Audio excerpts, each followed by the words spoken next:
राम राम सारे भाइयों ने, मैं आपका भाई अनूप ब्याणा खेड़ा। जैसे कि आपने पता, कल जो भारत की आन बान शान खिलाड़ियों का जो अपमान कल जंतर मंतर पे हुआ है, उसी के विरोध में अपना खटखट टोल फ्री कर दिया है भाई। तो वो पूछांगे वो कितने की गिरफ्तारी हुई थी, किस टाइम वो छोड़े गए और के भीतर थाना में बात हुई और के सख्त फैसला लिया जाऊगा, ये सारी बात और पूछ के आप कमेटी वाला पूछा है। राम राम पहलवान जी। राम राम जी, आपको और आपके दर्शकों को राम राम। और फिट हो जी? हाँ बिल्कुल फिट। तो कल अपने जंतर मंतर पर जाने की तैयारी थी, तो क्या कारण रहा था और किस टाइम पर आप गिरफ्तार कर गए थे, क्या नहीं जान पाए सर? भाई देखो, महिला खिलाड़ियों का आह्वान था, महिलाओं की पंचायत थी। हमारा धरना चल रहा ऊंचाने में 6 महीनों से, तो हमने महिलाओं की टीम को भेज दिया था। तो हमारी जींद के अंदर रैली भी थी, हमने जो किसान मजदूर की कर्मचारियों की रैली थी, उस रैली के अंदर शामिल होना था। और महिला टीम हमारी, महिलाओं के साथ हमारे कुछ आदमी भी गए थे जो जंतर मंतर पर दूर पहुंच गए थे, क्योंकि पहले दिन गए थे, हमने पता था कि पुलिस रोकेगी, इसलिए जो किसान साथी गिरफ्तार कर लिए थे, हमने पहले तो ऊंचाना थाना से उनको छुटवाने का काम किया। उसके बाद जैसे ही हम रैली में जाने के लिए तैयार थे, रैली में यहाँ खटखट टोल के पास आए, तो हमने खिलाड़ियों की वीडियो सुनी, भाई हमारे को गिरफ्तार कर लिया, हमारे साथ ज्यादती कर रही है पुलिस। जो कहूँगा कि खेल रत्न सबसे बड़ा अवार्ड है, कल उसका अपमान किया दिल्ली पुलिस ने। उनको, हमारे खिलाड़ी जो खेल रत्न प्राप्त अवार्ड प्राप्त थे, उनको घसीटा गया। ये खेल रत्न अवार्ड का एक अपमान था, बहुत बड़ा अपमान था।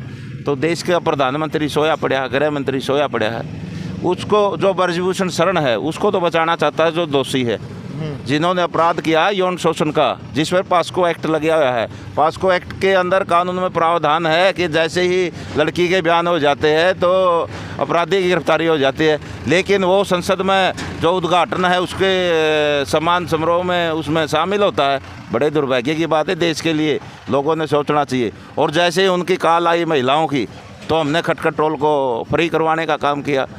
तो जैसे ही हमने फ्री करवाया तो पुलिस पहले से मौजूद थी, पुलिस ने हमारे को रोका, हमारी पुलिस के साथ कया सुनी हुई, हमने कॉल पे काम करते हुए हमने फ्री करवाया टोल को, लेकिन पुलिस ने हमें गिरफ्तार कर लिया। तो थाने में लेगी 6:15 बजे के करीब हमारे को छोड़ा गया। जब किसानों का दबाव बढ़ा, किसानों ने थाने का घेराव किया, उसके बाद हमारे को छोड़ा गया। थाना में आपके लिए कोई बतरता तो नहीं हुई? बिल्कुल हुई, ये तो तानाशाही है सरकार की।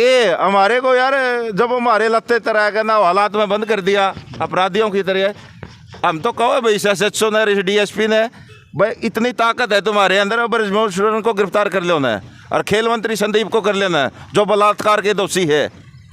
लेकिन किसान मजदूरों ने, हमारी जो संयुक्त किसान मोर्चा और महिला खिलाड़ियों का आह्वान था, उनकी कॉल पर हमने काम कराया, तो हमारे को हालात के अंदर बंद कराया, कपड़े तुरवा लिए हमारे कच्चे में, ताकि जैसे हमें बड़े अपराधी हो।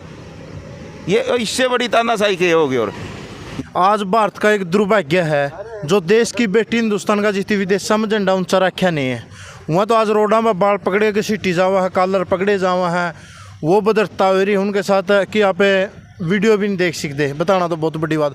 और एक गुंडा है वो एशिया में बैठे और आज संसद भवन का उद्घाटन में वो शामिल हुआ है। भाई ये तो देखो दुर्भाग्य है देश का, इससे बड़ी तानाशाही। जैसे मैंने बताया कि ये तो अघोषित इमरजेंसी है, जिसने चाहे है उसने तो जेल में देने लग रहे है। क्यों? जब ये जो बच्चे जंतर मंतर पर बैठे हैं, वो तो एक स्टार है देश के, देश का मान सम्मान बढ़ाया, विदेशी धरती पे भारत का झंडे को लहराने का काम कराया, हमारे मान सम्मान को बढ़ाने का काम कराया। लेकिन जिसने उन्हीं लड़कियों के साथ यौन शोषण कराया, बिस्तर पर बुलाने का काम कराया, वो सरेआम खुला घूम रहा है और उन बेटियों को घसीटा जा रहा है। इससे बड़ा दुर्भाग्य देश का नहीं हो सकता। आज तो ये, पहले जो हमने लड़ाई लड़ी थी वो हमारी ज़मीन बचाने की लड़ाई थी, अब ये इज्जत बचाने की लड़ाई हमने शुरू करी है। लेकिन ये खाली नहीं जाएगी हमारा, हम लड़ाई जीतेंगे जब लग ब्रजभूषण शरण गिरफ्तार नहीं हो जाता, उन बेटियों को न्याय नहीं मिल जाता, तो हमारी लड़ाई जारी रहेगी। आप अर्जुन अवार्ड का कुछ महत्व मानो हो, उसमें जो कल लड़की की सी गई है साक्षी में लेकर, एक भारत में एक ऐसा परिवार सिंगल वही है जिसमें उसका ससुर और उसका खसामा और खुद ने अर्जुन अवार्ड मिल रही एक परिवार में 3, और उसी प्रकार परिवार को घसीट कर गाड़ियाँ गिराया गया है। तो आप अर्जुन अवार्ड का कितना महत्व मान रहे हो? नहीं, कहाँ महत्व रह गया। देखो, सर्वोच्चम अवार्ड था पहले, फिर उसके बाद अर्जुन अवार्ड के बाद ये जो खेल रत्न चुनिंदा ही खिलाड़ियों के पास है, और इसमें 2-3 खिलाड़ी, ये तीनों खिलाड़ी विनेश फोगाट, बजरंग पुनिया और साक्षी मलिक खेल रत्न अवार्ड से नवाजे गए हैं। तो उसका भी महत्व घटा दिया इनने तो इसलिए फिर महत्व की चीज़ का रह गया भाई। जब खेल रत्न का अपमान हो गया, अर्जुन अवार्डेड है जो उनका अपमान कर दिया, और किस बात के लिए? वो जायज़ मांग के लिए, न्याय मांगने के लिए बैठे हैं। कोई उनने गलत काम नहीं कराया। उन्होंने तो आवाज़ उठाई है उन बेटियों की जिनका कुश्ती फेडरेशन के अध्यक्ष ब्रजभूषण शरण ने यौन शोषण कराया है, बिस्तर पर बुलाने का काम किया। उन बेटियों की आवाज़ उठा रही है ताकि भविष्य में कुश्ती बची रहे। कितना आज भी यो जो अपना बजरंग पुनिया है, वर्ल्ड का नंबर 1 कुश्ती का खिलाड़ी है।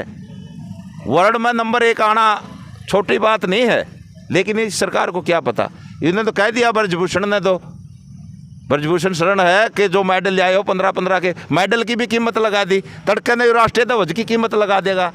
लेकिन प्रधानमंत्री देश का क्या कर रहा है? क्यों सोया पड़ा है? आरएसएस के लोग क्यों सोए पड़े हैं?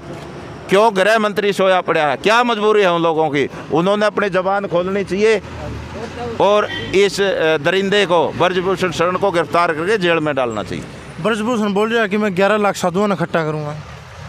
भाई, साधु इकट्ठे करने तक ये बना है, वो तो कितना भी उसकी जबान है, कितना भी कुछ भी बोल सकता है, लेकिन पूरा देश आज इन बेटियों के साथ है, पूरी देश की जनता, फिर भी आवाज़ नहीं सुन रहा। ये कमी तो प्रधानमंत्री, इसका मतलब देश का प्रधानमंत्री दोषी है।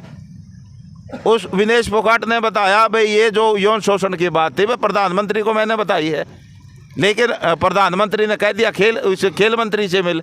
खेल मंत्री को जो बात बताई गई उसका उल्टा 24 घंटे के अंदर विनेश फोगाट को धमकाया गया।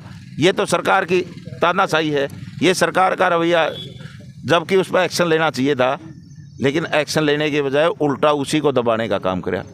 तो ये अपमान है। देश का प्रधानमंत्री नहीं चाहता कि प्रजातंत्र के अंदर कोई आवाज़ उठाए। आवाज़ को दबाने के लिए अब जो ये इनके खिलाड़ियों को घसीटा गया, खिलाड़ियों का अपमान किया गया, ये पूरे देश का अपमान है। खटखट टोल ही बड़ा एक्शन के लिए इसके जी एक्शन तो हमने भी टोल फ्री करवा दिया। ये जो हमारी बेटियां जो भी कॉल करेगी वही हमारा एक्शन होगा।